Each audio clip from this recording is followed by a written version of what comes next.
Assalomu alaykum, rahmatullohi barakatuh hammaga. Sizlar kutgan daqiqalar albatta yetib keldi. Davron G'oyev qo'shig'i bilan boshlab bermoqchiman. Seni yorim kutaman, albatta original.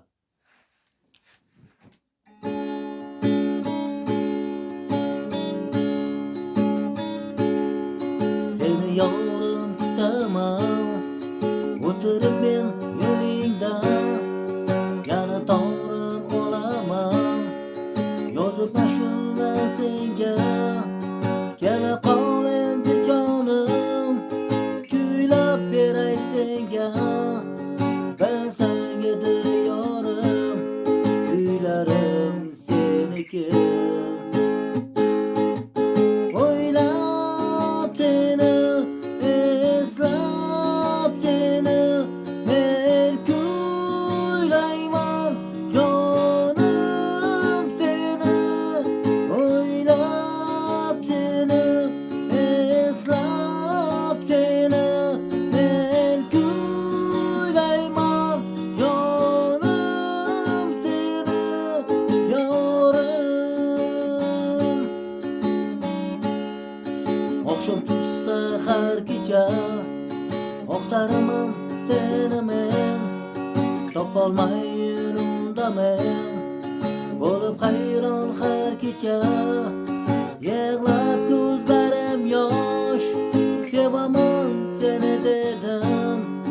Yana torim olib men, yana seni kuyladim. O'ylab seni, eslab seni, men kuylayman jonim seni. O'ylab seni, eslab seni, men kuylayman jonim seni, yorim.